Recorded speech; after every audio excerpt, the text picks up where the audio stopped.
blessings and blessings.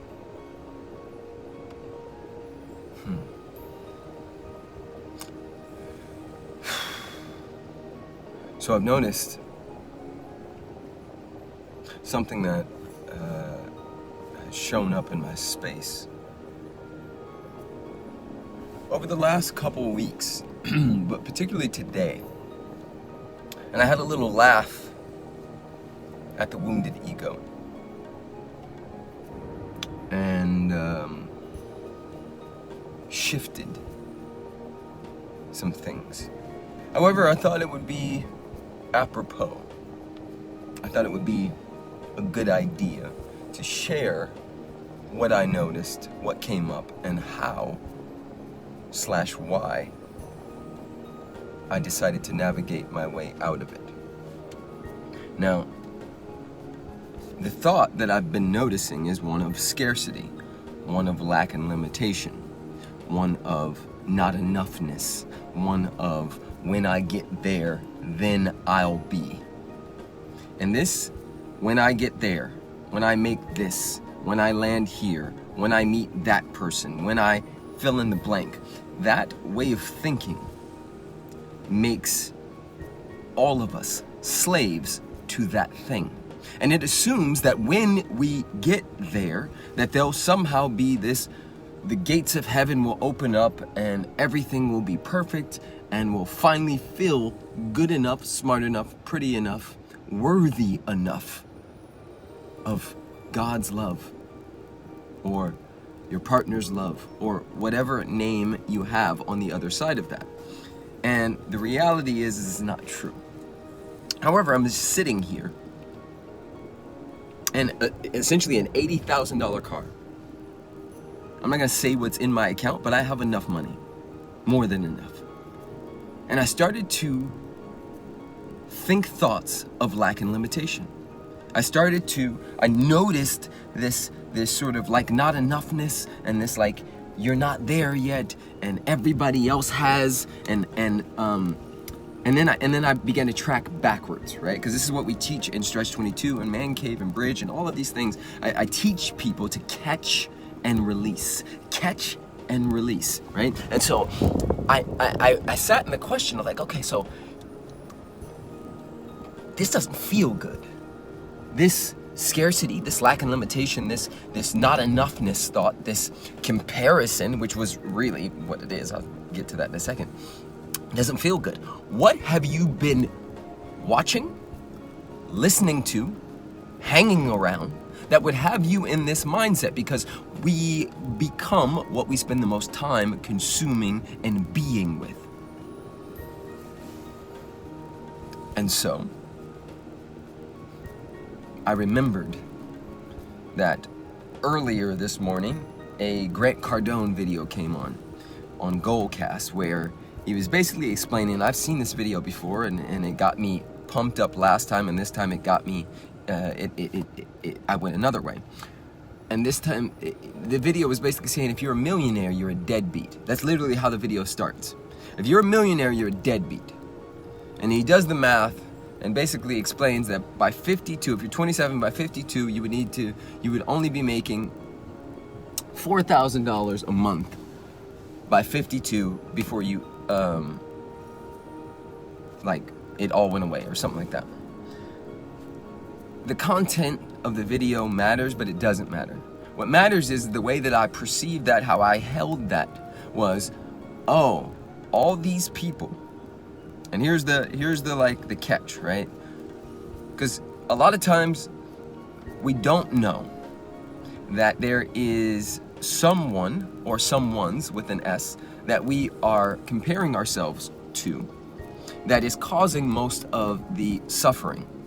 And so I began to like sift under it. And think about like some of the people that I know and where they appear to be at in their lives and in their business. And then I started to look at like, oh, you're 38, you're gonna be 39 this year. you should have already been. Ooh, this game is the game of hell. You should have already been by now. Leave a comment if you know you've said that before internally about money, relationship, kids, like whatever it is, right? So I started to notice this, oh, you should have already made $5-10 million by now at 38 going on 39 because so-and-so, boom, there it goes. So-and-so is only 29 and making that. So-and-so is only 32 and making that. All of that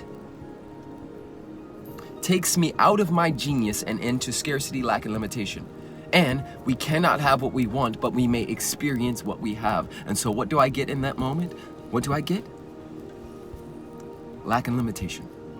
And what does that send to my body in my $80,000 car? What does that do to my to this sunny ass beautiful California day? It makes the day a cloud. But the question is was it ever true? Fuck no. It never was true. With a capital T. I made it a capital T. It was only a lowercase t truth.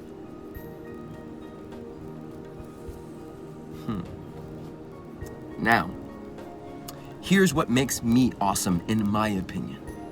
I can notice all of these things, be experiencing some of the lowest lows, and then shift, catch, release, celebrate, and shift and pivot my energy in such a way that I'm experiencing the exact opposite.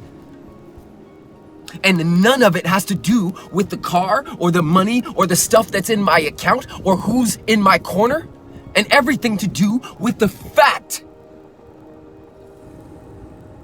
that I am experiencing the great fullness of life. That breath, confirmation number. This hand moving, move left hand. When I say that, it does it. Like, we forget. Let your hand be cut off. Let your arm be cut off. And then come back to an understanding of how blessed you truly are. So, I jumped on here today because I thought maybe, just maybe, one of you may need to hear this. And so from my heart to yours, blessings and blessings. I want you to know, if you do or have had anyone on a pedestal, including myself, that none of us gets out of having these experiences. I know people who have 20 times what I do as far as what's in their bank account, who I coach that are very poor in spirit, very poor. They're working it out, they're in process, just like you and I are. So the question becomes, because a lot of times, this is what happens, and type yes if you know what I'm saying. A lot of times you even catch it and then punish yourself for the mere fact that you were even thinking that way. And what that does is create more of that internal loop of not enoughness. And so to me, what makes me different than most is that when I catch it, I celebrate it. I release it to the nothingness from which it came from. And then I say, yes, God, thank you for this beautiful blessing that is my life. Thank you for the mother, father, sister, brother, wife, son, for the cells in my body, the organs that are functioning without me needing to have them function. Thank you for all of it and then some. Thank you for what's to come. Thank you for what I cannot even see yet. And that becomes, that does something to the cells of my body as well. And so, aho, and takwiyasin, blessings and blessings. I hope you have a beautiful day. Peace.